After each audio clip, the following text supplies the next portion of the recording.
Pero bueno, es realmente preocupante. Claro. Ya se está grabando y ya estamos en vivo en Facebook. Ok. Empiezo, Arturo. 6:35 ya. Sí, ya estamos, Roger, Pati. Ya, por favor, doctor Jorge Carlos Saavedra, si nos ayuda a iniciar. Bienvenidos todos los asistentes a esta reunión, a esta sesión de la Asociación Mexicana de Hidráulica, cuyo tema es la actualidad y futuro de la seguridad hidráulica en México. Realmente es un evento que me agrada mucho poder estar presente porque reúne a 3 conocedores del tema, a 3 doctores en hidráulica, a 3 expresidentes de la Asociación Mexicana de Hidráulica, hablando de un tema de hidráulica, un tema de agua. Creo que va a ser una buena sesión, que lo que nos conviene es escucharlos, así es que con la atención a sus preguntas, a sus presentaciones y a sus preguntas, podremos poder sacar más beneficio de tener juntos a estos 3 expertos. Adelante, Arturo. Muchísimas gracias, presidente.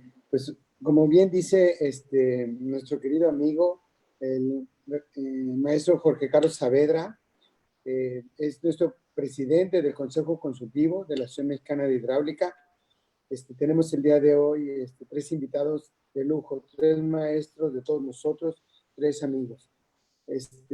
Y hoy, a nombre de todos los que conformamos la MH, la Asociación Mexicana de Hidráulica, le damos la más bienvenida a todos ustedes que nos vienen acompañando en los diferentes webinars que tenemos a lo largo de la semana, y les agradecemos su participación.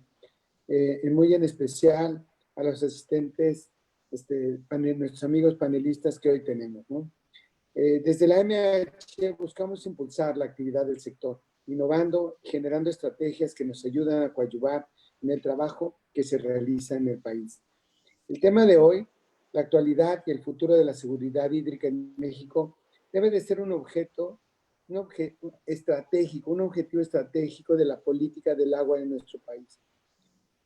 Es respecto de este principio normativo que debe evaluarse la situación actual de los recursos hídricos en calidad y cantidad, así como la gestión del agua en práctica, para mejorar la calidad de vida de todos los mexicanos. Considerar el vital líquido como un tema de seguridad nacional. Es importante que lo veamos todos como un tema de calidad de vida, como debe de ser, abordando en todas las plataformas sociales y políticas de nuestro país y a nivel mundial. Es también un asunto de equidad social, pues es una aspiración de todo habitante tener acceso al agua potable. Hace 2 horas, como bien dice el doctor Fernando González, se presentó de manera oficial el proyecto, una iniciativa de ley por parte de la Comisión de Recursos Hidráulicos de la Cámara de Diputados. Con esta ya son 3 iniciativas que se han presentado. Y de acuerdo con lo comentado por el diputado, nuestro amigo el diputado Feliciano Flores, presidente de la Comisión de Recursos Hidráulicos, a más tardar en el mes de octubre, se estará presentando en el Congreso de la Unión el proyecto final de la Ley General de Aguas para su discusión y aprobación.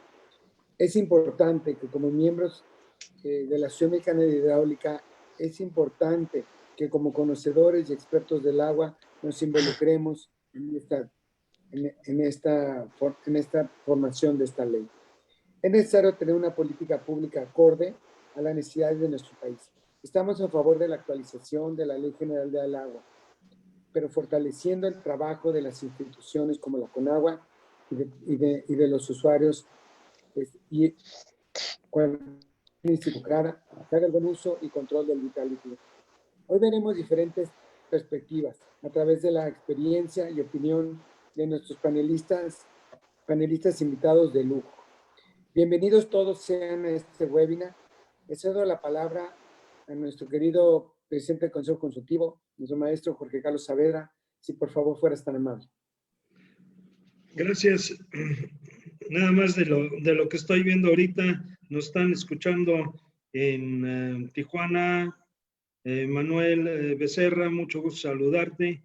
Y en el otro extremo, en Tapachula, Adolfo Alejandro, también mucho gusto en saludarte. Estamos cubriendo el territorio mexicano, me da mucho gusto. Voy a leer muy rápido porque lo que interesa es escucharlos a ellos, pero voy a leer muy rápido una semblanza curricular de cada uno de ellos. El primer panelista, el doctor Fernando González Villarreal, es ingeniero civil de la UNAM, maestro en ciencias y doctor en ingeniería por la Universidad de California en Berkeley. Es investigador titular del Instituto de Ingeniería. Fue el primer director general de la Comisión Nacional del Agua y fundador del Instituto Mexicano de Tecnología del Agua. Asesor principal de Agua y Desarrollo Rural en el Banco Mundial y miembro del Comité Técnico de la Asociación Mundial para el Agua. Ha sido presidente del Colegio de Ingenieros Civiles de México y de la Asociación Mexicana de Hidráulica. Recibió el Premio Nacional de Ingeniería 2013 y la medalla Nezahualcóyotl. Actualmente es el coordinador técnico de la Red de Agua de la UNAM y director del Centro Regional de Seguridad Hídrica bajo los auspicios de UNESCO. Adelante, Fernando, por favor. Muchas gracias, Jorge. Muchas gracias por tu presentación, te lo agradezco mucho y especialmente muchas gracias Arturo Palma por invitarme a platicar con ustedes esta tarde. Es un privilegio estar con Polioptro Martínez y con Humberto Marengo, compañeros de muchas batallas y de muchos años. Voy a hablarles hoy sobre desafíos de la seguridad hídrica frente a la nueva normalidad. Les voy a hablar primero, vamos hablando rápidamente sobre el paradigma de la seguridad hídrica, de qué se trata la seguridad hídrica. En segundo lugar, hablamos de cuáles son los desafíos de lograr la seguridad hídrica. Y después hablaremos un poco de reflexiones para una nueva norma en el sector hídrico. Comentaba hace un momento, y probablemente algunos de ustedes me oyeron en forma un poco pues informal sobre lo que escuché hoy en discusión de la Comisión de Asuntos Hidráulicos de la Cámara de Diputados sobre una nueva iniciativa de ley. Entonces hablemos del paradigma de la seguridad hídrica. Entonces, muy rápidamente transitamos en forma internacional de 1977, una conferencia de Naciones Unidas en Mar del Plata, donde lo que trató de hacer es alertar al mundo sobre la posible crisis que podría llegar si los países no tomaban acciones especiales respecto al agua. La crisis que se veía en 1977 no se pudo evitar a pesar de todos estos esfuerzos y básicamente el mundo está entrando en una crisis del agua, entre otras cosas se manifiesta con esta pandemia. En 92 se hicieron los principios de Dublín. En el 96 de estos principios de Dublín les recomiendo que si no los conocen los vean porque resumen principios fundamentales de lo que pensaba la comunidad entonces. Después hablamos de la gestión integrada del agua. En el año 2000 el Foro Mundial del Agua habla sobre un mundo con seguridad hídrica. En 2001 el ataque de las Torres Gemelas hace que la seguridad hídrica se ponga en el plano más importante del mundo. Yo estaba entonces en Washington y había el temor de que ante los ataques y el terrorismo de 2001 pudieran envenenarse las fuentes o la planta potabilizadora de la misma ciudad capital de Washington, y ahí revivió nuevamente el tema de seguridad hídrica que en el Foro Económico Mundial se asume como un principio fundamental del desarrollo. ¿En qué consiste la seguridad hídrica? Tiene 4 aspectos fundamentales. La primera es garantizar el acceso al agua potable en cantidad y calidad adecuada y a un precio justo, a un precio que sea asequible para todas las personas. En segundo lugar, asegurar recursos hídricos para los ecosistemas. En tercer lugar, y se añadió recientemente este tercer punto, es promover el abastecimiento adecuado para las actividades productivas. Hoy nos damos cuenta más que nunca que con el COVID se han interrumpido algunas actividades productivas y eso realmente afecta fundamentalmente a la sociedad. Y en cuarto lugar, salvaguardar las condiciones anteriores ante los efectos hidrometeorológicos extremos causados, entre otras cosas, por el cambio climático y el cambio de uso del suelo. Entonces, consiste en garantizar el suministro de agua potable, el suministro a los ecosistemas, el abastecimiento a las actividades productivas y ver que esto se haga ante las condiciones hidrometeorológicas extremas causadas por el cambio climático. Entonces vamos a hablar, y voy a ponerlo desde luego con un sesgo personal, la seguridad hídrica en el centro de este círculo. Y hablemos entonces de lo que es la seguridad global. Hoy nos damos cuenta más que nunca que está relacionada la seguridad hídrica con la seguridad sanitaria global. O sea, la pandemia ya es un fenómeno global. Y para poder combatir la pandemia necesitamos que la gente tenga agua suficiente para poder lavarse las manos, hacer las cosas que tienen que ver con la higiene personal. Y esto tiene que ver mucho también con la seguridad ambiental. Estamos hablando de que mucho de lo que está pasando hoy con la seguridad sanitaria, con la seguridad de la salud, tiene que ver con alteraciones ambientales muy importantes que han traído que poblaciones de animales que antes estaban lejos, hoy quedan cerca de los humanos y facilita su transmisión.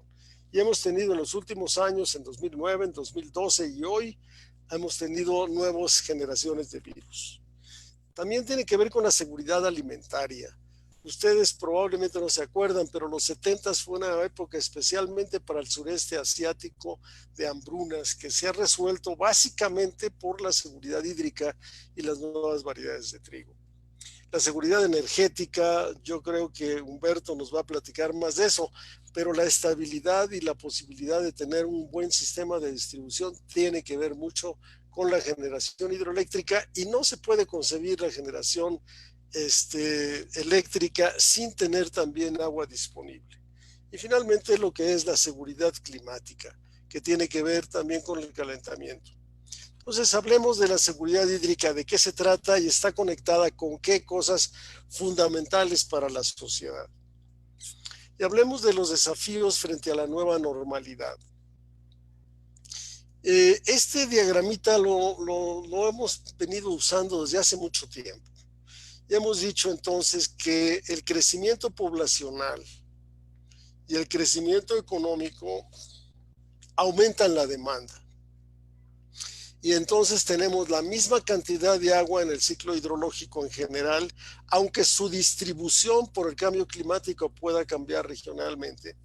Tenemos un aumento de la demanda, tenemos un aumento en la contaminación y por lo tanto también un aumento en el estrés hídrico. Esto,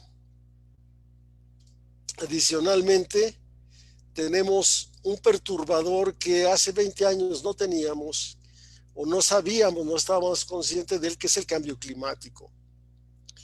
Entonces, entre cambio climático, aumento de la demanda y yo diría la transformación también del uso del suelo en las cuencas, nos aumenta la seguridad, el estrés hídrico y también la inseguridad hídrica que hoy se manifiesta con el COVID-19.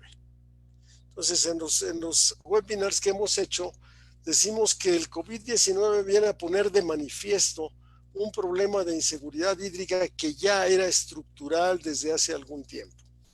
Entonces, aquí hablamos de desafíos que son estructurales y desafíos que tienen coyuntura. Entonces, hoy con el COVID, la coyuntura nos hace ver con mayor claridad los desafíos estructurales. Yo digo, y lo he comentado con Arturo Palma, que la solución de la coyuntura no debe impedir que resolvamos el problema de largo plazo. ¿Por qué lo digo? Porque, bueno, lo que vamos a tratar de hacer es que la gente que no pague el agua no se le corte y vamos a tratar de hacer una serie de cosas que lo que implica es que vamos a tener menos recursos al futuro o vamos a hacerlo más difícil en el futuro. Entonces, pongamos la inseguridad hídrica en la parte central. ¿A qué se debe la inseguridad hídrica? Por una parte, los fenómenos naturales, y en México tenemos básicamente todos. Sismos, tuvimos un problema enorme de inseguridad en el sismo del 85.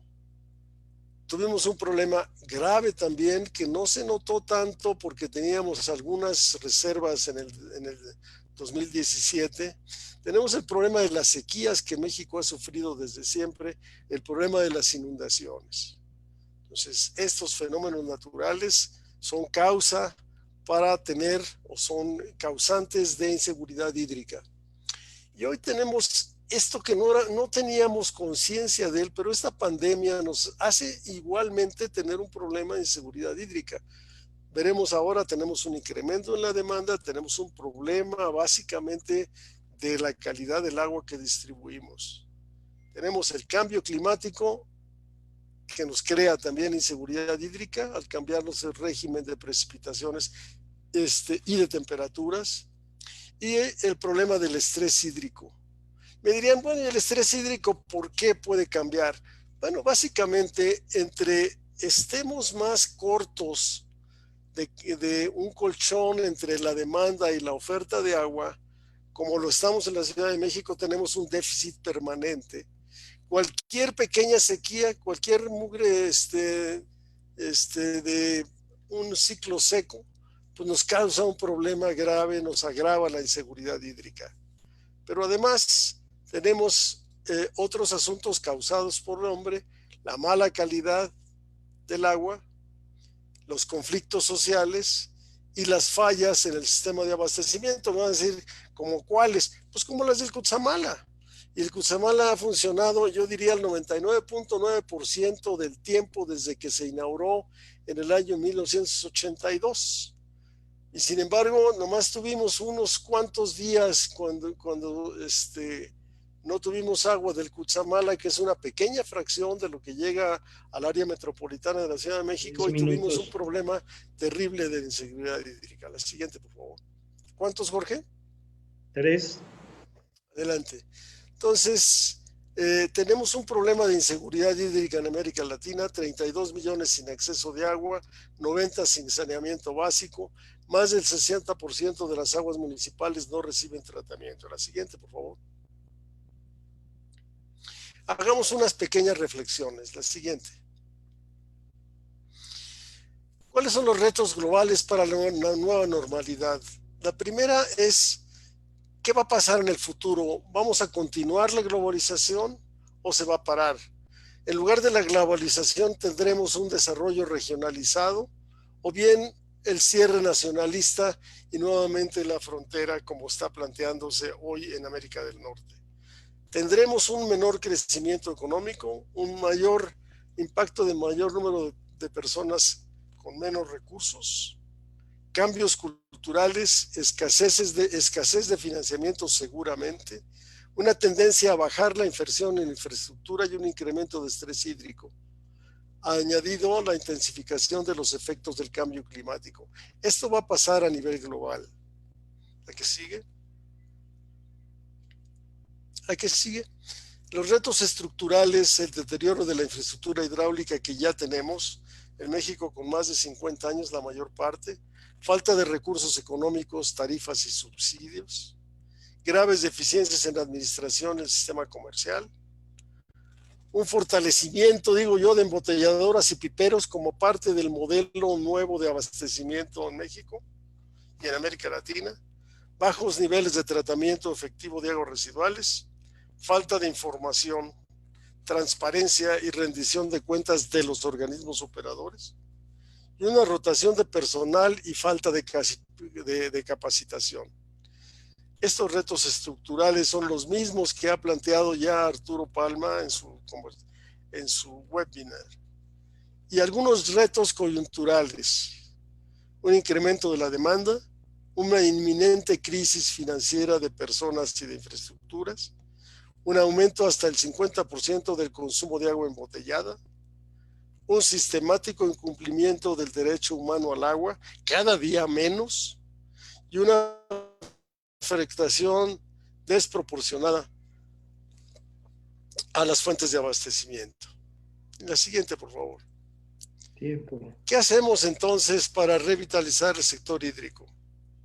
Primero, mejoramiento de la eficiencia de los organismos operadores. Segundo, los ajustes del sistema comercial. Tercero, el aumento de tarifas y subsidios. Cuarta, la formulación de planes y programas para el mediano y largo plazo. Y la quinta, la búsqueda de financiamiento internacional dedicado a poblaciones rurales y periurbanas. Esto para alcanzar la seguridad hídrica. Y finalmente, mi última transparencia, adelante por favor. ¿Qué significa eso en el marco jurídico acorde a la nueva realidad? O sea, ya estamos diagnosticados. Necesitamos establecer como elemento estratégico la seguridad hídrica en las leyes. Necesitamos la obligación de proporcionar información fidedigna al público. Necesitamos formular planes y programas para el mediano y largo plazo. Necesitamos monitorear el cumplimiento de estos programas y su eficiencia, y hacer un benchmarking, que lo que significa es ir siguiendo los indicadores de desarrollo y mejoramiento de los sistemas. Necesitamos el ajuste del sistema comercial y mantener el corte de agua por no pago.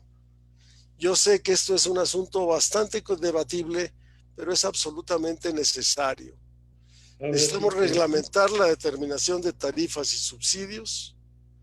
Necesitamos un financiamiento internacional dedicado a las poblaciones rurales y periurbanas y la obligación de capacitación y certificación del personal técnico que trabaje en el suministro de agua.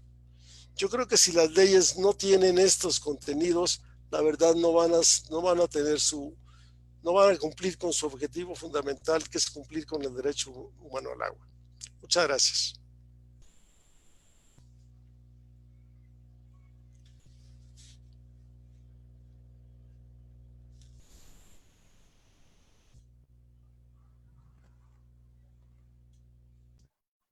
Estás sin sonido, Jorge Carlos. Jorge Carlos, estás sin sonido. No tienes sonido, Jorge. Ya, muy interesante, y por favor a todos los asistentes vayan preparando sus cuestionamientos. Creo que el panorama que se presentó, tanto de inseguridad como de estrategias para vencer esa inseguridad, es interesante y escucharemos más adelante. No escuché por ahí un aspecto estructural institucional. Vendrá en su momento la aclaración. Nuestro segundo panelista, con también 10 minutos de intervención, es el doctor Humberto Marengo, profesor en la Facultad de Ingeniería de la UNAM, asesor en el Instituto de Ingeniería, ingeniero de la Comisión Federal de Electricidad por 35 años, terminando como gerente de proyectos hidroeléctricos, a la fecha consultor independiente e investigador en empresas hidráulica y proyectos de energía. Obtuvo la medalla Gavino Barreda por mejor promedio en el doctorado, y además de muchos otros medallas que tienes, obtuvo el reconocimiento presidencial por su actuación en la contingencia del caído del Grijalva en el año 2007. Humberto, adelante, por favor.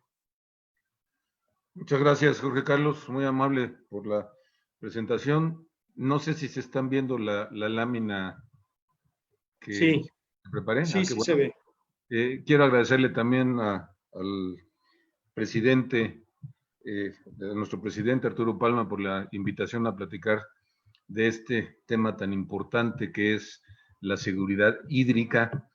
Y estoy convencido que el doctor Polióptero Martínez Austria va a hacer una presentación muy interesante de lo que es el tema. Él es un investigador que se ha dedicado a esto con mucho entusiasmo y con muchas publicaciones. Pero en resumidas cuentas, nuestro territorio mexicano nuestros casi 2 millones de kilómetros cuadrados, está compuesto evidentemente de humedales, deltas, ríos, arroyos, lagos, lagunas, pantanos, turberas, tenemos cenotes, marismas, esteros, manantiales, tenemos toda la variedad de lo que significa un ecosistema hídrico. En este México nuestro tenemos una red hidrográfica de casi 633,000 kilómetros de longitud, en los que destacan 51 ríos principales por los que fluye el 87% del escurrimiento total del país. Extraemos del ambiente 228,721 hectómetros cúbicos de agua. Este volumen corresponde al 83.5% a aprovechamientos superficiales, el 14.6% a aprovechamientos subterráneos, 1.9% es de origen pluvial, y tomando en cuenta salidas, exportaciones y entradas de agua, tenemos un promedio del orden de los 440,000 millones de metros cúbicos. Si lo dividimos entre la población que tenemos, nos tocaría algo así como 3,692 metros cúbicos por habitante, que pudiera parecer más que suficiente para lo que necesitamos en nuestro uso cotidiano. Sin embargo, y todos lo sabemos, lo mencionó el doctor González Villarreal, tenemos una desigual distribución en el tiempo y el espacio del agua. El agua renovable para el 2030 está estimada que baje a una... se estima que nos toque a 3,250 metros cúbicos, y de alguna manera la precipitación que ocurre en el país, casi los 1,500 millones de metros cúbicos de agua, el 72.5% se evapotranspira, regresa a la atmósfera, el 21.2% escurre por ríos o arroyos, y el 6.3% restante se infiltra al subsuelo en forma natural de recargas y acuíferos. Se mencionó anteriormente que la cantidad de agua no cambia. Llueve en promedio al año lo mismo, y si pensamos que también escurre lo mismo con sus variaciones por sus periodos secos y sus periodos más húmedos, de todas formas, lo que aumenta es la población, y entonces reduce la cantidad de agua que nos puede tocar como habitantes. Sin embargo, hoy en día hay 9 millones de mexicanos que no cuentan con agua potable. Esa cantidad, en un momento dado, pareciera muy grande para un país que es, a fin de cuentas, el 13º o 14ª economía a nivel mundial, pero que definitivamente tenemos una política de manejo hidráulico que muestra sus deficiencias. En esas deficiencias está el hecho de que tenemos acuíferos sobreexplotados, y las regiones hidrológico-administrativas para el año 2030 estiman que habrá escasez, incluso que hay zonas que les tocará casi 1,000 metros cúbicos de agua por habitante por año, y en algunas zonas menos. De todas maneras, tenemos la fortuna de que nos tocan los huracanes, las depresiones tropicales, las tormentas tropicales, porque yo sé que todos ustedes, los casi 150 asistentes a la reunión, saben perfectamente que estamos en la latitud del desierto de Sahara, de los desiertos más grandes del mundo, pero que afortunadamente con la afectación o con la ocurrencia ciclónica tenemos la posibilidad de tener agua, lo cual ocurre definitivamente en muy poco tiempo. Tenemos una distribución del escurrimiento, como lo señalaba yo anteriormente, que es muy desigual en el tiempo y el espacio. Casi nuestros 440,000 millones de metros cúbicos, el 77% ocurre en el sureste del país, donde ocurren inundaciones frecuentes, pero también sequías. La sequía que sucedió entre el 2014 y el 2016 ocasionó que se tuvieran los niveles más bajos de las presas en el sistema hidroeléctrico del sureste, pero no solo eso, esa sequía ocasionó que una parte muy importante de Centroamérica también estuviese sujeta a esta sequía, y la gran migración que se ha tenido en el 2018 y 19 ha ocurrido precisamente por el hecho de que la falta de agua en las presas en Centroamérica ha ocasionado una falta de trabajo, de alimentos, y la gente está prefiriendo emigrar que quedarse ante esas problemáticas. Pero el 23% del escurrimiento del agua ocurre entre el centro y norte del país, donde tenemos una acumulación de la población que es prácticamente el 80%, y donde se produce el 70% del Producto Interno Bruto.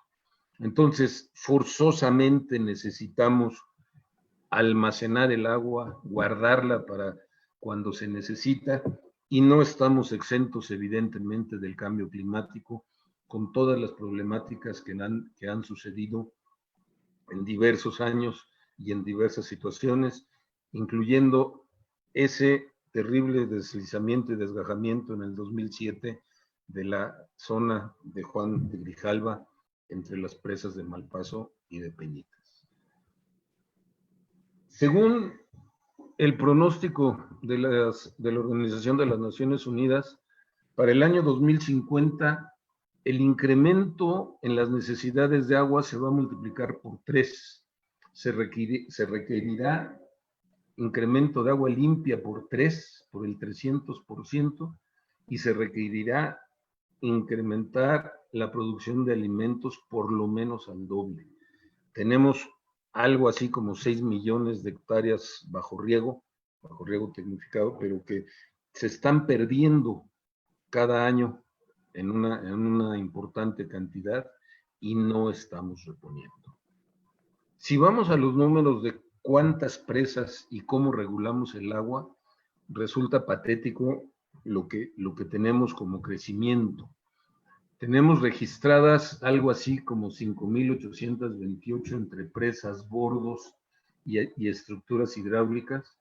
Si estrictamente vamos a la definición de grandes presas, hay 1.017 estructuras, pero el volumen de agua que podemos almacenar de los casi 440,000 millones de metros cúbicos fluctúa solamente entre un 27 y un 30%. No almacenamos y no manejamos más de 150,000 millones de metros cúbicos de los casi 440,000. Estamos en un porcentaje extraordinariamente bajo.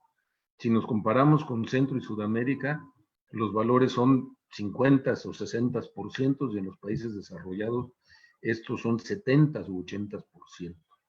Entonces, la Conagua dicta la política hidráulica del país con 181 grandes presas.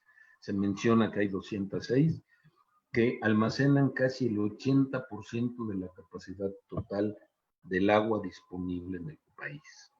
Pero en los últimos años no se están construyendo más presas y no se está incrementando el posible uso útil del agua para la población.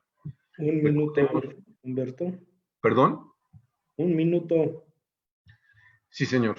Ya lo mencionó el doctor González Villarreal, los 3 ejes rectores. La seguridad hídrica es el principal eje rector para lo que significa el desarrollo de México, y habría que ver qué posibles acciones podríamos tener para mejorar esta capacidad de regulación. Yo le señalaría que un incremento del 5% en la elevación de las presas actuales significa aproximadamente un 30% de almacenamiento adicional. Podemos sobrelevar presas.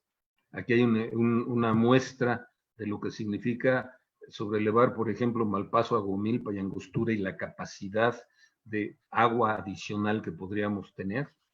Podríamos colocar vertedores abatibles en innumerable cantidad de presas que tenemos de cresta libre, y podríamos en un momento dado sobrelevar con varias estructuras como se han hecho en muchos países para incrementar su capacidad del agua, su capacidad de almacenamiento. Tenemos un reto impresionante en materia de agua.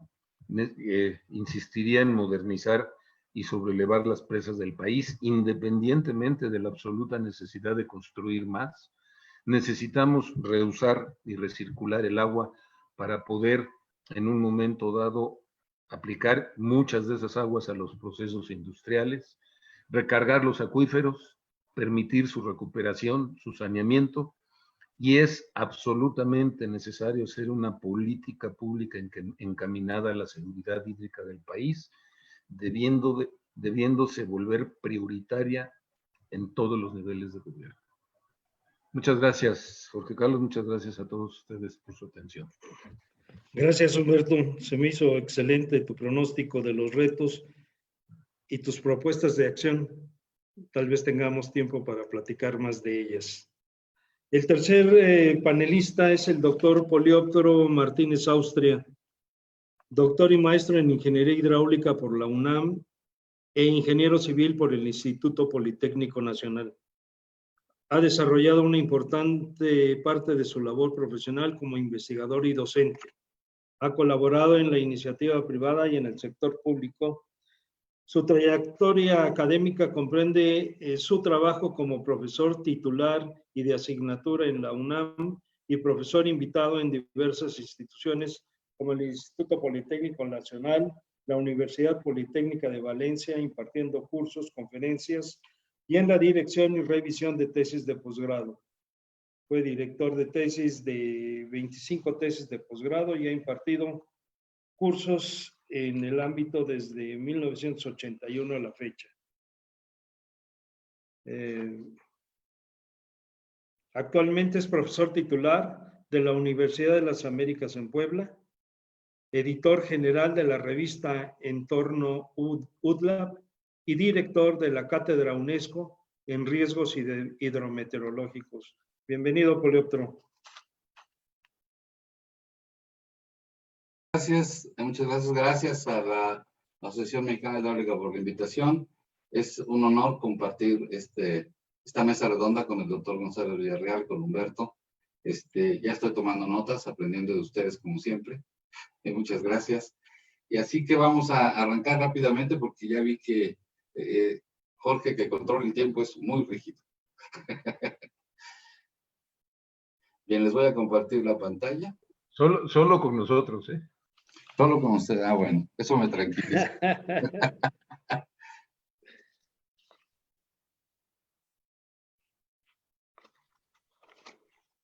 ¿Están viendo una presentación en PowerPoint? ¿Qué dice Seguridad Hídrica en México? Sí. Muy bien. Sí, bueno, sí la estamos viendo. Perfecto. Bueno, entonces, miren, la seguridad hídrica y en general todo lo que es la gestión del agua es lo que se denomina técnicamente un problema complejo. Es decir, que tiene demasiadas variables, interrelaciones, ciclos de retroalimentación y conductas emergentes que hacen imposible verlo en su totalidad y modelarlo en su totalidad. Eso se desprende claramente de lo que han comentado los anteriores ponentes. Así que el enfoque que hemos seguido se parece mucho a lo que ha presentado el doctor González hoy. Es un enfoque que está destinado a analizar los problemas y los retos.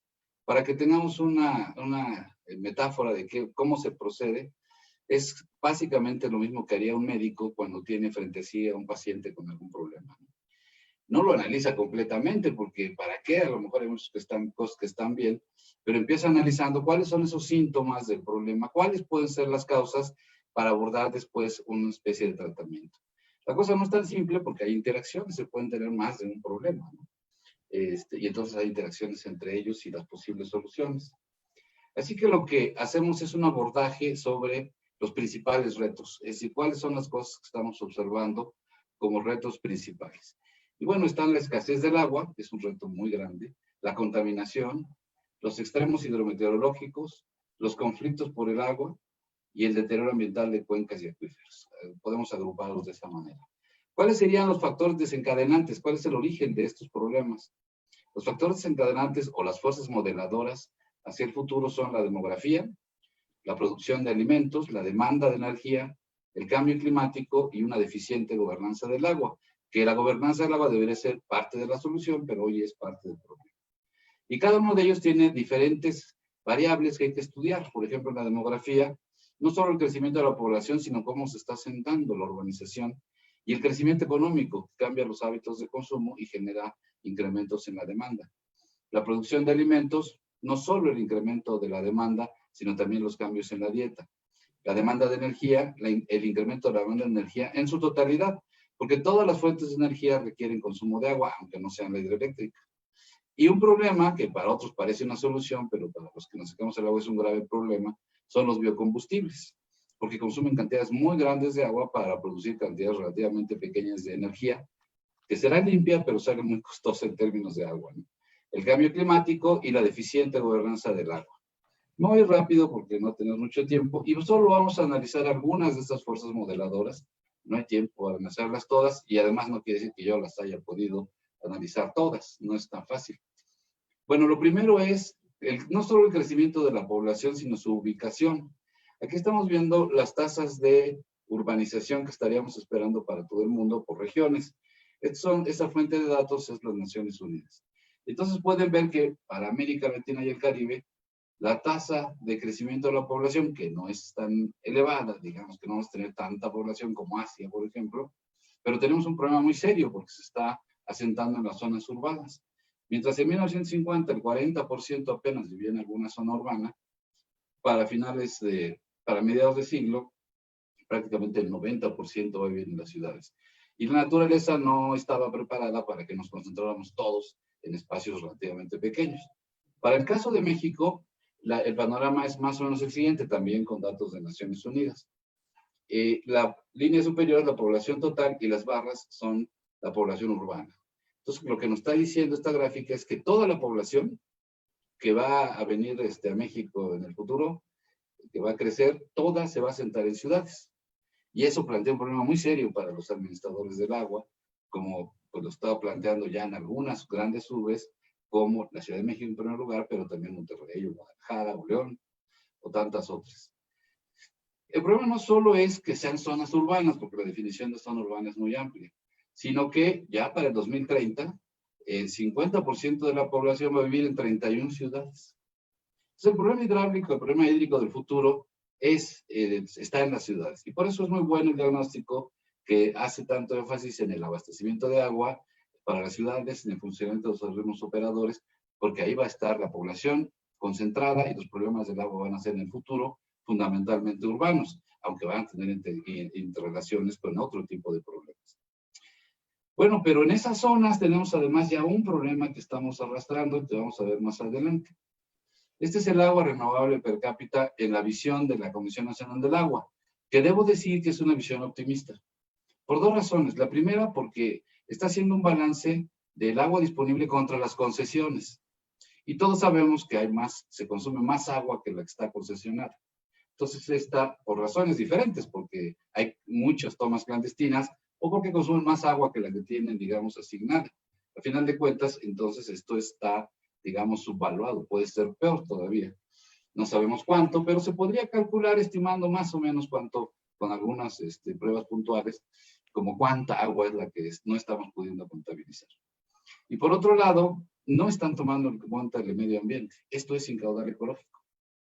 Si tomamos en cuenta el caudal ecológico y utilizamos un índice más universal de estrés hídrico, esa es la situación de las cuencas mayores del mundo.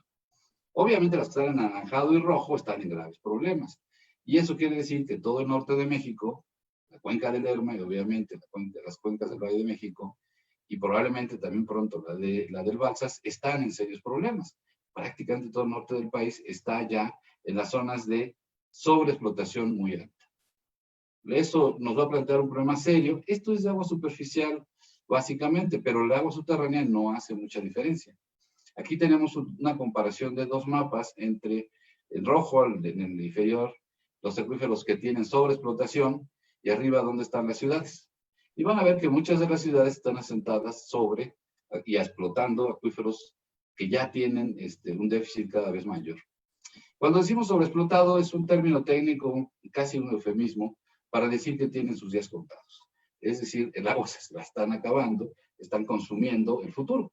¿Cuánto va a durar ese futuro? Pues no sé. El doctor González decía en alguna conferencia que le escuché que la Ciudad de México, por ejemplo, pues cuando mucho 30 o 50 años ya muy optimistas y no van a tener agua. Entonces, así puede ocurrir en cualquiera otra de estas. Hay casos muy señalados como los de la comarca lagunera, en fin. Y se van a necesitar obras muy grandes para resolver ese problema. Algún director de la Conagua, Cristóbal Jaime, me decía alguna vez, ya se acabaron las grandes obras hidráulicas. Y le decía, tiene usted razón, lo que sigue son las mega obras hidráulicas.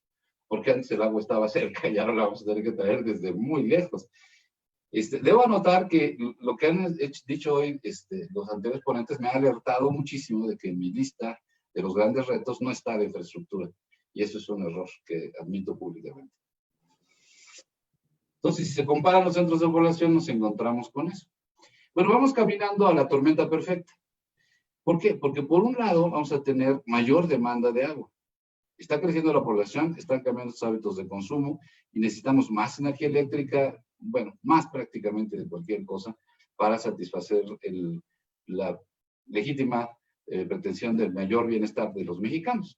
Entonces tenemos más demanda que está creciendo, pero por otro lado vamos a tener menos oferta. Desafortunadamente, en ese intercambio regional que comentaba el doctor González, que en algunos lugares del mundo va a llover menos y en otros más, pues a nosotros nos toca en el lado donde va a llover menos. Y los efectos del cambio climático se sienten de diferentes maneras.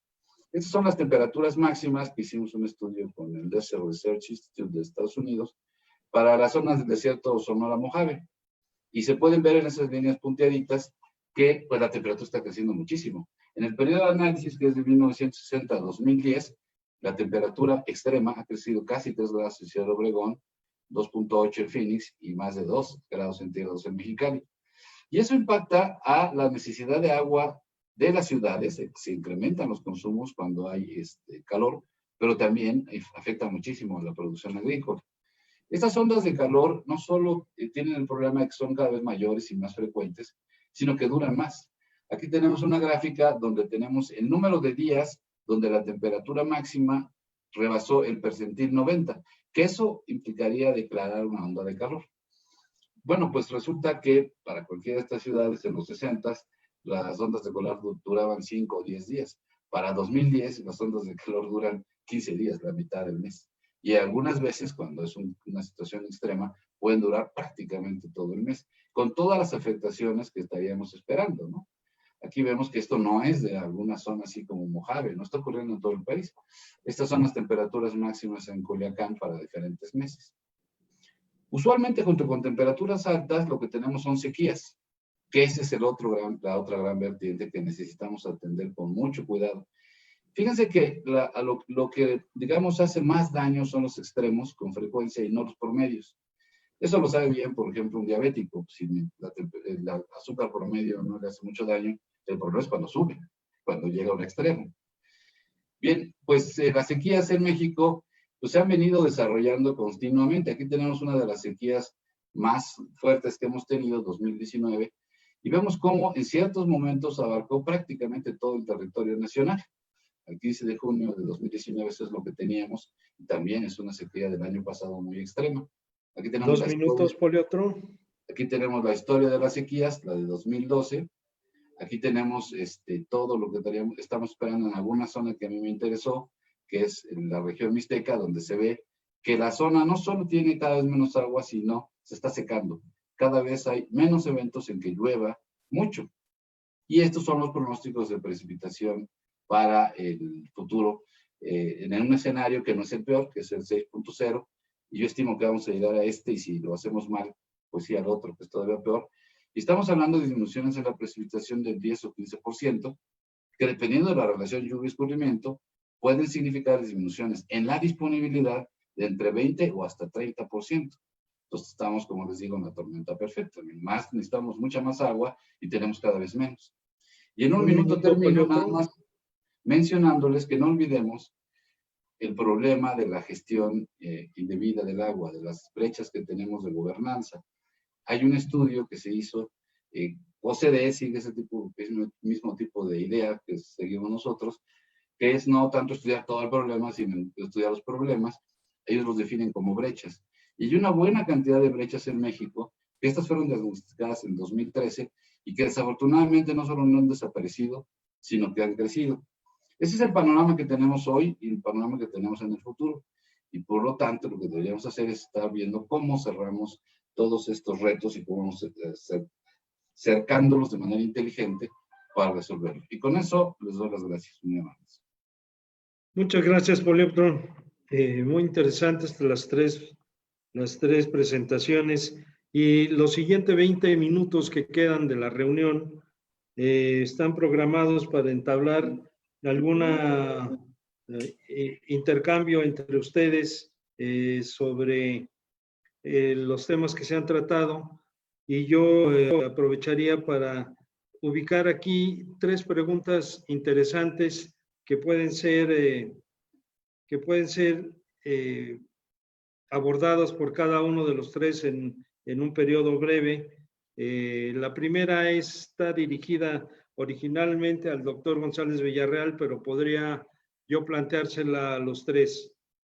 Dice, ¿considera que los proyectos de trasvases podrían ser una solución a largo plazo para garantizar la seguridad hídrica a nivel nacional, como lo están haciendo en China con el gran trasvase del sur al norte, así como en Libia con el gran río del desierto, ya que en México tenemos el gran proyecto del Plino o el Pligón y algunos otros?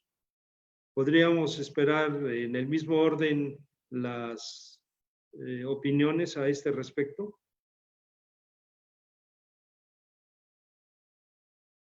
Fernando. El problema de los trasvases ha tenido sus épocas muy importantes. En México se hicieron uno que era el Pligón, que era un plan del Golfo, traer agua desde el Papaloapan hasta la parte norte de México en Tamaulipas. El Plino y el plan hidráulico del centro. Esto se hizo allá por los 60s y 70s. Yo creo que afortunadamente hemos hecho los trasvases porque así funciona el sistema del noroeste. Entonces estamos trasvasando agua del río San Lorenzo al río Culiacán y del río Culiacán al Mocorito. Pero en la Ciudad de México también pues traemos agua del Cutzamala y traemos agua también del Lerma. O sea, mientras no podamos hacer algún tipo de mecanismo de hacer crecer las ciudades y la actividad económica donde está el agua, uno de los asuntos para poder abastecer de agua a la producción, los sistemas productivos y a la población es hacer trasvases. Y yo creo que vamos a seguir haciéndolos. Esto se ha digamos, criticado mucho porque en algunos de estos trasvases se ha trasvasado el agua, que también es los flujos ecológicos. Pero yo creo que no debe aparecer en la nueva ley de aguas nacionales el asunto del trasvase como tal, sino que debe ser una parte de la administración del agua. El trasvase es una forma de resolver los problemas de la demanda, no es la única.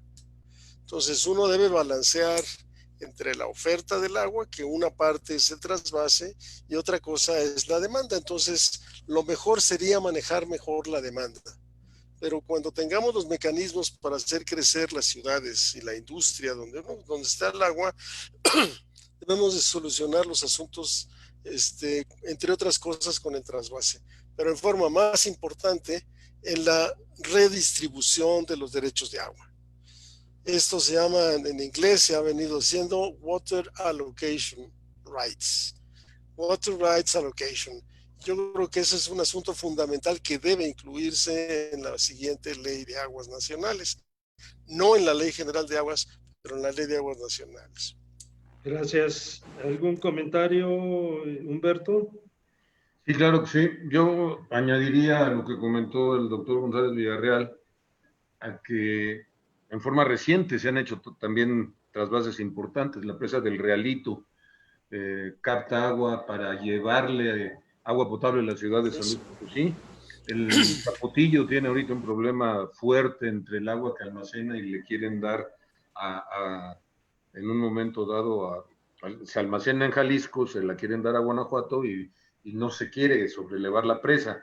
Pero a fin de cuentas, con todo la observación que mencionó el doctor González Villarreal de cumplir con los requisitos que se requiere para que cada cuenca pueda usar su agua, no hay duda que en las zonas donde están cercanas a las descargas al mar se podría en un momento dado tomar el agua y bombearla y trasvasarla a otras cuencas.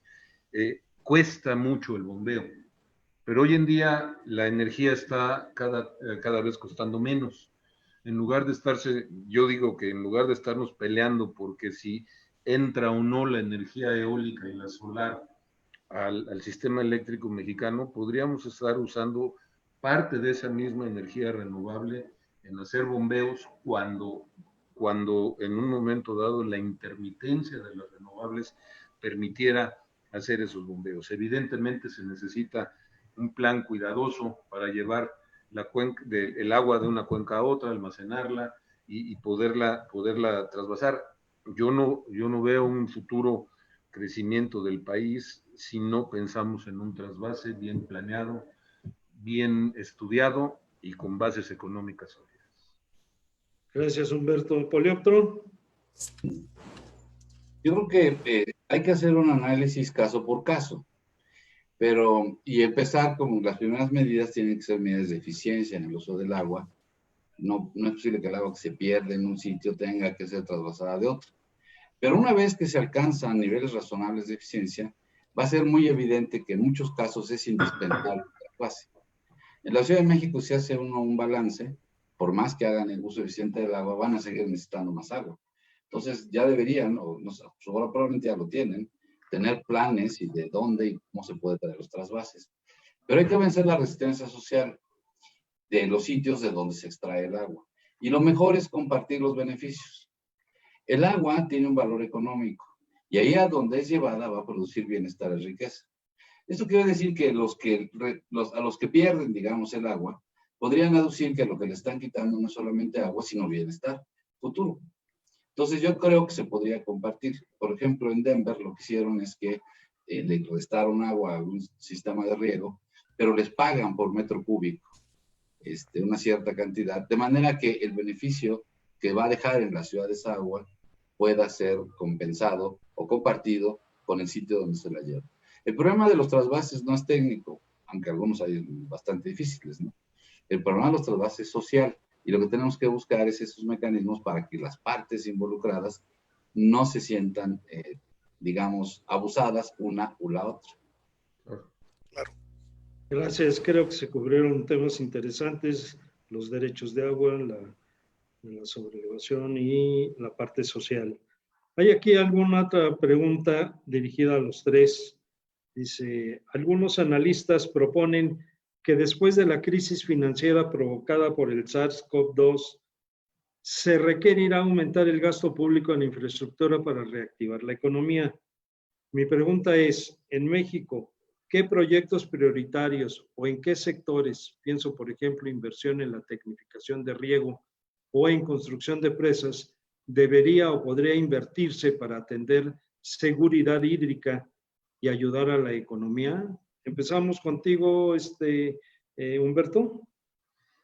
Claro que sí, Jorge, muchas gracias.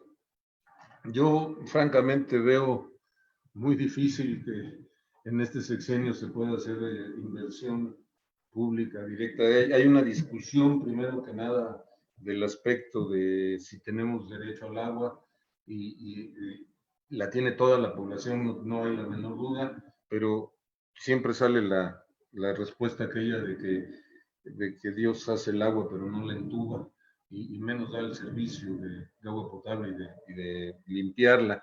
Yo veo difícil que en un momento dado pueda hacerse un gasto público específico en proyectos de infraestructura hidráulica si no se acepta el hecho de que la iniciativa privada participe en esos proyectos. Francamente, creo que las autoridades actualmente no lo piensan así, pero tampoco hay dinero para estar pensando que el gobierno va a quitarlo del sector energético, por ejemplo, de Pemex, para dárselo al agua. Perdón por el pesimismo, normalmente soy bastante optimista, pero creo que ahora tendríamos que estar haciendo los estudios, la planeación, los diseños y esperar un poquito a tiempos mejores para hacer esa inversión. Gracias. Polioptro. Uno de los esquemas que se había empezado a utilizar es el esquema de participación público-privada, porque sí o la participación privada directa en la prestación de los servicios. Porque evidentemente el Estado mexicano ya desde hace tiempo no le ha aportado suficientes recursos al sector hídrico.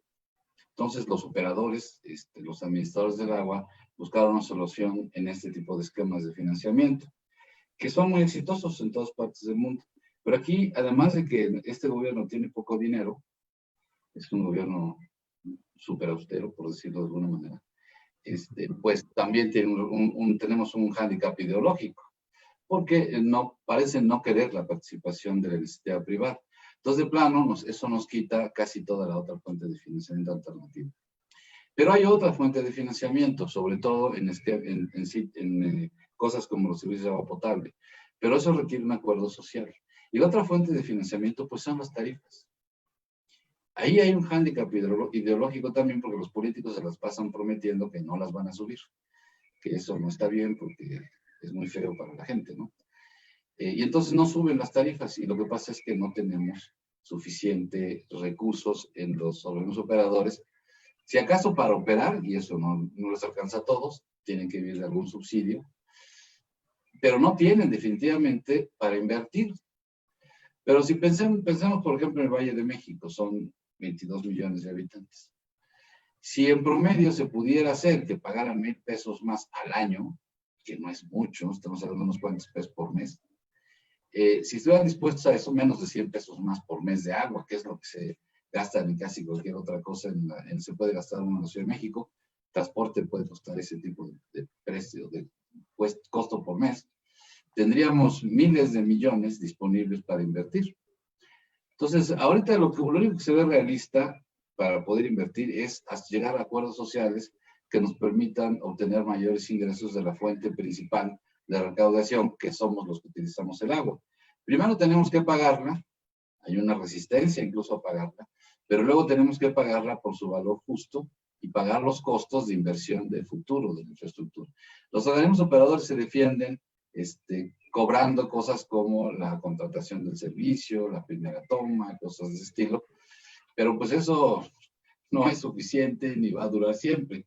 Necesitamos ir a un esquema tarifario realista y discutir con la gente que, dependiendo de eso, su futuro va a ser uno u otro. Un futuro con agua, con servicios, o un futuro sin agua y sin servicios.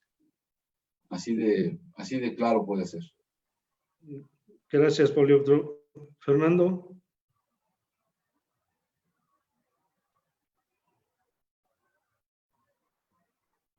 Está cerrado tu micrófono. Gracias.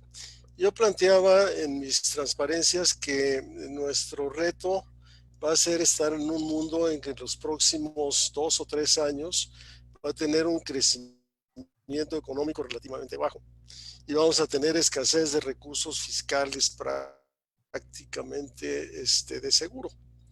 Entonces vamos a vivir en un mundo donde vamos a tener realmente una escasez de recursos económicos muy importantes. Y no hay más que 2 fuentes de recursos. Uno es el recurso de la tarifa, el derecho de conexión que paga el usuario, y el otro es el subsidio. Y entre los subsidios, el más importante de todos es el subsidio federal. O sea, los estados ponen como el 15% de la inversión y el 85% viene de la inversión federal. Entonces, la iniciativa privada es un financiamiento. La iniciativa privada tiene que pagársele a la iniciativa privada los servicios. De tal manera que si queremos mejorar nuestros servicios, tenemos solamente de 3 sopas. Subir las tarifas, tener un poquito más de financiamiento, un poquito más. Y la otra cosa es ser más eficientes. tenemos organismos operadores, en la mayor parte de ellos, sumamente ineficientes. Entonces, ¿cómo es posible que en recursos económicos escasos sigamos teniendo organismos operadores que tienen, por ejemplo, el doble del personal que necesitan?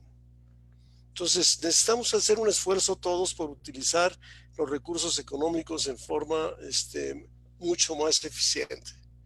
Y entonces tenemos que ponerle de alguna manera el esfuerzo para poder eficientar nuestros servicios, nuestro costo del servicio, y tratar de hacer que los servicios se paguen.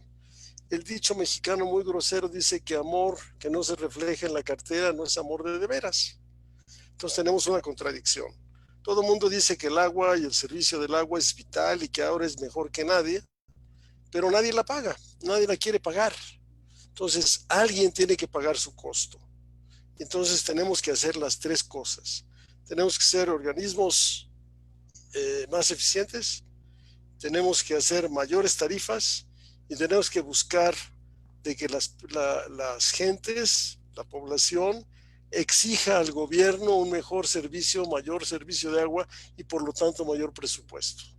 Yo creo que si no usamos las tres columnas vertebrales de estas cosas, las tres patas de la mesa, no vamos a poder salir de la crisis y vamos a tener dentro de unos años un servicio en donde la gente paga más por el agua porque está pagando otro tanto en agua embotellada. O sea, la gente paga más por el agua, tiene un peor servicio y entonces alguien dijo, creo que fue Adalberto Noyola, que estamos en un nicho de confort en donde ya tenemos un modelo con pipas, botellones, cisternas, tinacos, y nunca vamos a salir de Perico Perro. Yo creo que tenemos que cambiar fundamentalmente la prioridad que le damos como sociedad a un buen servicio de agua. Tenemos que convencer a las gentes que esto es fundamental para su bienestar. Gracias. Quedan muchas cosas. Y, a ver, Polioptro, perdón. Yo creo que estamos hablando mucho de la inversión en infraestructura y estas cosas, pero creo que es el momento también de que, como la pregunta era general, ¿en qué debemos invertir? Yo creo que una cosa muy importante es que invertamos en investigación, en desarrollo tecnológico y invertamos en estudios. El desarrollo tecnológico nos va a permitir de inmediato tener suficiente cantidad de innovación en nuestro sistema que disminuya los costos. Cuando se da un desarrollo tecnológico puede ser algo no necesariamente físico, pero puede ser mejores sistemas de control de los usuarios, mejores sistemas de medición, por decir algunos temas. Y eso nos permitiría mejorar en otras cosas. Si no invertimos en formación de recursos humanos, en investigación y en desarrollo tecnológico, nos va a salir muy caro ir a comprarlo en otro lado, traerlo y que luego nos sirva, ¿no? Correcto. Arturo, tú como presidente de la asociación, hay todavía, a mí me gustaría un remate, pero no sé si haya tiempo todavía. Sí, que lo haga. Está bien, con mucho gusto. Claro que sí. Bueno, pues... Mira. Sí. Es que hay una pregunta que creo que permitiría cerrar la reunión y además darle la oportunidad a cada uno de los ponentes de hacer una última conclusión. Sí, adelante. Dice, la observación es esta. Un factor común entre los tres ponentes fue la crisis en la parte administrativa del sector agua en México. ¿Cuáles son las causas de esta crisis y cuál sería el camino para retomar el control? Empezamos por ti, Polioptro. Eso fue rudeza innecesaria. Esa es una de las preguntas más difíciles. Yo pienso que se refieren a digamos, el ordenamiento institucional del sector y cómo están funcionando las instituciones. Eso pasa por un cambio fuerte en el marco jurídico. Ahora, si tú ves el marco jurídico del agua, siempre pensamos en la ley de aguas, ¿no? Pero está totalmente disperso y desordenado. Tenemos articulado, hay una ley reglamentaria, digamos, del artículo 27, pero no hay una ley del 115. no tenemos un organismo regulador de los servicios de agua potable, por ejemplo, con todo y que como es un monopolio natural, debería tener un regulador. Pero por otro lado, tenemos una serie de normas de calidad del agua, que esas se emiten, digamos, lateralmente. Tenemos la ley de medio ambiente que nos afecta. Tenemos cada año la lista de los contaminantes y sus cantidades que aparecen en la Ley Federal de Derechos. Entonces, cuando logremos crear una estructura completa, digamos, cuando menos jurídica, que sea inteligible, entonces podremos empezar a mejorar rápidamente y a construir las instituciones que se necesiten. Por ejemplo, no tenemos un organismo regulador. Si alguien tiene un problema de agua y no es privado, claro, porque si es privado hay un contrato y ese es el mecanismo de regulación.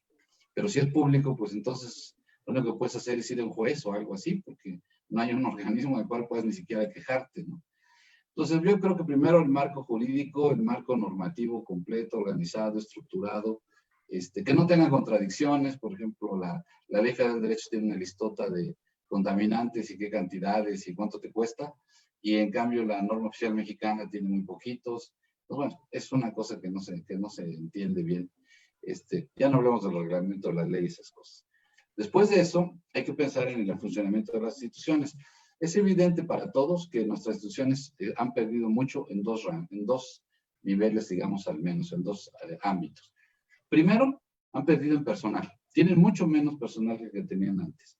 Y ese personal no necesariamente es de la mejor, digamos, calidad y experiencia técnica que estaríamos requiriendo en estos momentos.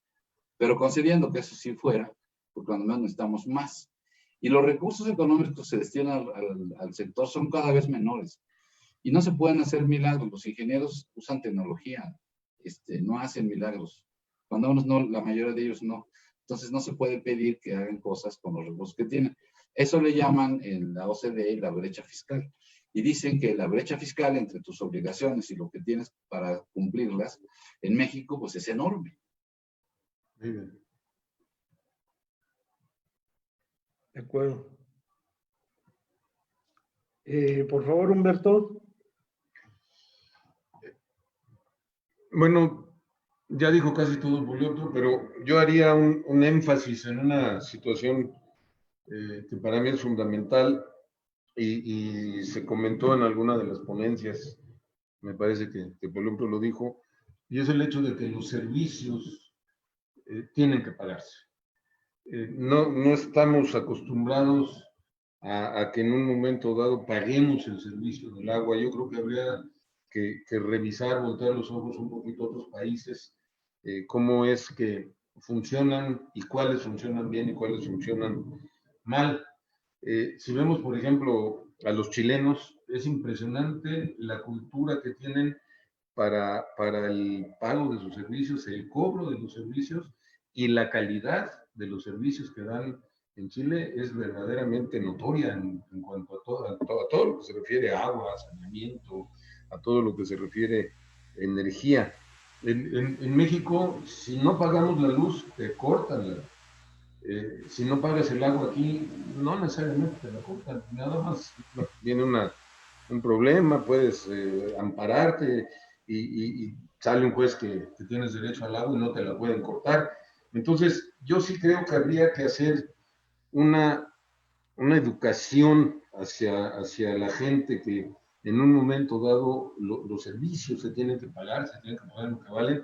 No deja de ser, vamos, de llamar la atención que, por ejemplo, ahorita, con toda esta situación que hemos vivido, la pandemia, hasta mentiras se dicen. Se dice que se van a diferir los pagos del agua y de los servicios prediales, impuestos, etcétera, y te llega todos los meses el cobro y te llega el aviso de que si no pagas, entonces vas a tener recargos, y si pagas la tasa, te viene el recargo. Yo creo que aquí tendríamos que hacer una concientización muy fuerte a la sociedad de lo que significa el servicio y cobrarlo. Lo mencionaba el doctor González Villarreal, el hecho de que en un momento dado verdaderamente no se tiene la cultura de poder reconocer lo que cuestan los servicios en México. Entonces, yo creo que por ahí tendríamos que hacer una muy fuerte campaña. Gracias, Humberto. De concientización, Jorge. Gracias, Fernando. Yo creo que la respuesta es complicada, pero fundamentalmente yo creo que hay primero un problema de la ley. O sea, la forma en que se hizo el artículo 115 constitucional y es realmente desconocer las capacidades de la mayoría de los municipios del país. Entonces se hizo una descentralización mal hecha y a partir de entonces una buena parte de los municipios no tiene la capacidad de poder suministrar los servicios en forma adecuada. No tiene la capacidad técnica ni la capacidad financiera, administrativa de hacerlo.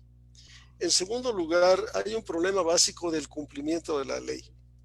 O sea, la ley especifica cuáles son los estándares y los reglamentos de suministro de agua potable y también de descargas a los ríos, pero no hay quien la haga cumplir. Entonces, se critica la ley, probablemente tiene problemas, pero básicamente el cumplimiento de la ley no va. Digamos, hay en la ley y en los convenios hay un reglamento que dice qué es lo que tiene que hacer, por ejemplo, las asociaciones de usuarios de los distritos de riego. Pues no se hace cumplir la ley. Y finalmente hay un problema político. Un presidente municipal de Puebla me dijo que la mejor manera de perder una elección era subir el precio del agua. Y yo mismo se lo dije al jefe de gobierno anterior de la Ciudad de México que era indispensable subir la tarifa del agua en la Ciudad de México y me escuchó, pero simplemente me escuchó. Entonces hay un problema político de qué es lo que son las tarifas. En la ley del 92 se dejó para que las leyes estatales fijaran las formas de hacer la tarifa. Pero simplemente no existe, se quitó y son los congresos locales los que aprueban la tarifa. ¿Y sabes cuándo van a operar los congresos locales de la aprobación de un incremento en tarifa? Cero. Entonces, el costo de la energía eléctrica hoy se aumentó casi el 100% a partir de 2 o 3 años. Y el costo de la tarifa eléctrica es el 60% del costo del servicio. Entonces, no puedes ni tener más subsidio y no puedes ni tener más tarifa. Entonces, ¿cómo haces para poder operar un sistema? Pues le quitas el mantenimiento y le quitas el gasto en las plantas de tratamiento de aguas residuales. Entonces, eso es lo que básicamente tenemos.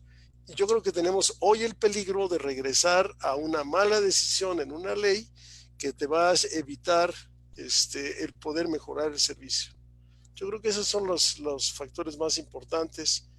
Y probablemente el otro es un problema básico que todo el mundo sabe de desviación de lo que se recauda en las tarifas en los municipios, en los organismos operadores, que básicamente todo el mundo dice que se desvía en buena parte hacia las campañas electorales. Entonces, si no tienes transparencia y rendición de cuentas, la gente no tiene confianza, no tiene buen servicio, no quiere pagar. Entonces, estamos en un círculo vicioso y hay que romperlo. Correcto, pues creo que con esto damos por terminado esta interesante sesión. Lo vuelvo a decir, me dio mucho gusto ver a 3 expresidentes de la Asociación Mexicana de Hidráulica hablando de cosas que sí saben. Muchas gracias a los 3. Además no sabemos. Muchas gracias, Jorge Carlos. Pues muchísimas gracias, maestro. Sí, muchísimas gracias. Muchísimas gracias, maestro Jorge Carlos Saavedra. Agradezco a nuestros queridos maestros, ponentes de lujo. Los retos globales para la nueva normalidad, como lo menciona el doctor Fernando González Villarreal, el problema no es solamente el tiempo presente, el tiempo en el cual se encuentra en actual la situación en el país, sino es también cómo se va a ir agravando durante la contingencia y durante todo este tiempo, ¿no? Los efectos económicos seguirán mermando esta situación y por consecuencia la prestación del servicio será comprometida. Necesitaremos ser más eficientes con menos recursos. Los organismos operadores tienen que ser autosustentables. Como bien lo mencionó también el doctor Humberto Marengo, no es que tengamos menos agua, sino que la población va creciendo, lo que genera un incremento en el estrés hídrico. Los presupuestos para el sector definitivamente van disminuyendo, ¿no? De manera considerable. Podemos hablar que en los últimos, no sé, del 2016, de los últimos 6 años, tenemos una disminución del 87%. Quiere decir que hoy le dan a la Conagua 13 pesos a valor constante, a valor presente, de lo que le daban hace 6 años. Es por eso la importancia de contar con un presupuesto acorde a las necesidades de nuestro país. Según el CAF, debemos de tener 0.3 del PIB, lo cual andaríamos hablando arriba de 75 mil millones de pesos, lo cual cada año nos vamos alejando más y más de todo esto, ¿no? Necesitamos incrementar la construcción de presas, aumentar la capacidad de almacenamiento del vital líquido. El cambio climático arruinará parte importante de la reserva de agua dulce de nuestro planeta. Tan solo el 3% es agua dulce y tan solo el 1% está en estado líquido. El 2 restante, quien lo mencionó, está en los polos y en los aires, ¿no? En todas las partes glaciales. Retomando los comentarios del doctor Poliotro, la seguridad hídrica debe ser el objetivo principal de la política del agua en México. Es necesario evaluar la situación actual de los recursos hídricos en calidad y cantidad, así como de la gestión del agua. En lo referente a los usos del agua, la mayor parte del agua extraída, el 73,6.3%, se utiliza en la agricultura, arriba del 14% en abastecimiento de agua a la población, 4.8% a la energía y tan solo 4.3% a la industria, gran parte autoabastecida, ¿no? Sin duda tenemos un gran reto. Debemos de apostar definitivamente a I+D, investigación y desarrollo, contar con la tecnología de punta que nos ayude a sacar a nuestro país adelante, ¿no? Necesitamos también, como integrantes de la Asociación Mexicana Hidráulica, tenemos el compromiso de generar acciones para fortalecer la prestación y garantizar la seguridad hídrica en nuestro país, ¿no? También es necesario que nos involucremos como miembros de la MH y que participamos activamente en la formulación de la Ley General del Agua, ya que solamente con políticas públicas adecuadas es como lo vamos a lograr. Y ahorita tenemos un gran reto en los próximos meses de involucrarnos y participar activamente para lograrlo, ¿no? Agradezco a nuestros ponentes, nos faltó tiempo, son ponentes de lujo, muchas preguntas, muchos comentarios, mucho en el tintero. Sin duda, este es el tema fundamental de nuestro país el día de hoy, ligado con la contingencia sanitaria que estamos viviendo. Gracias a los más de 200 socios que se conectaron hoy entre Zoom y Facebook, les estaremos informando a través de nuestras redes sociales y mailing de todos nuestros webinars. No me resta más que agradecer a todos los que nos acompañaron hoy y a ustedes, muchas gracias por su magistral ponencia. Muy buenas tardes a todos. Gracias, maestro, los panelistas. Muchas gracias. Muchas gracias, Arturo. Muy buenas tardes a todos. Buenas tardes y mucho gusto saludarlos. Hasta luego. Gracias. Gracias. Muchas gracias a todos.